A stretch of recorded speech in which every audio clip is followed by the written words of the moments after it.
Nesta edición do Xornal Semanal imos falar moito do futuro, pois a etapa do Gran Camiño que vai rematar na Estrada vai ter especial protagonismo. Pero tamén porque o cambio de presidente na Fervenza do Zande non é algo do futuro, senón do presente. Luís Manuel García Barros xa teria que ser cousa do pasado a construción dun ascensor, pero aínda queda no futuro. Comezamos.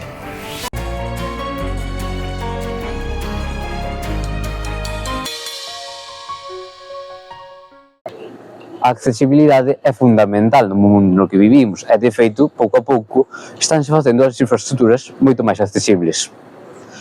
Luís Manuel García Barros teria que pasar o mismo, pero o ascensor que se teria que ter comezado a construir en setembro aínda non está nin licitado. Ademais, nun curso no que está habendo moitas lesións por parte dos alumnos e incluso algún profesor tivo que coller a baixa por non poder subir as escaleiras. E na Fervenza do Zande hai nova presidenta.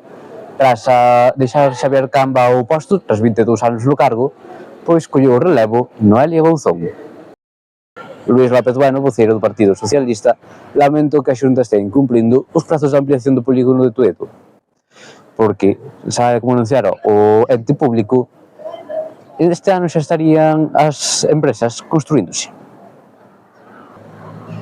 E Vox xa chegou á Estrada.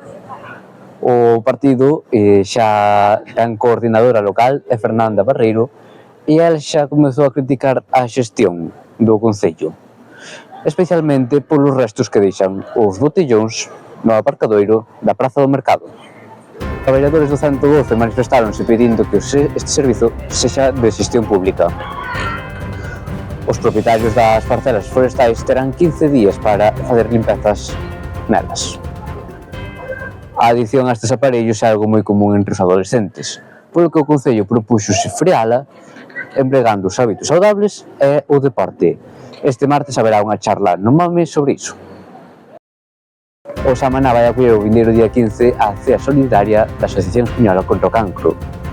Ademais, apareceron uns misteriosos cadros nas casas baratas, que resultaron ser do pintor estradense Enrique Morales. E tamén na Rúa Castelao cambiáronse xa os colectores subterráneos por outros como os que atopamos no resto das rúas. A Sociedade de Fillos da Habana fai 110 anos e, coincidindo con isto, vai celebrar o ano de Avelina Valladares. Ademais, o 8 de marzo, o pabillón Coto Ferreiro acollerá a festa do Maior.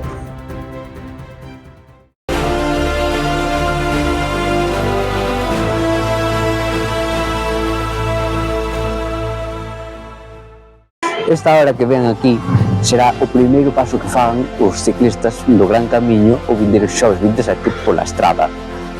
Despois comezarán un circuito ao que darán 2 voltas.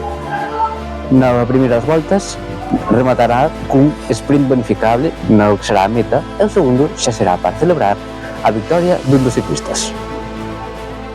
Algúns dos participantes xa sabemos que vai ser. Non estará Jonas Vingegaard, campeón das últimas 2 edicións, pero sí Magnus Cort Nielsen, o primeiro líder que tivo a carreira en 2022. Tamén estarán os galegos Carlos Canal e Delio Fernández, igual que Andrés Taboada, Ángel Sánchez e Lois de Jesús. E no Xornal da Estrada, con motivo deste final, pois temos unha cobertura especial preparada. Nos vindeiros días publicaremos unha entrevista con Ezequiel Mosquera. E ademais, o día da etapa, pois teremos cobertura especial na nosa web. Rematamos ensinándolles o que será o último quilómetro da etapa. Vémonos a semana que ven.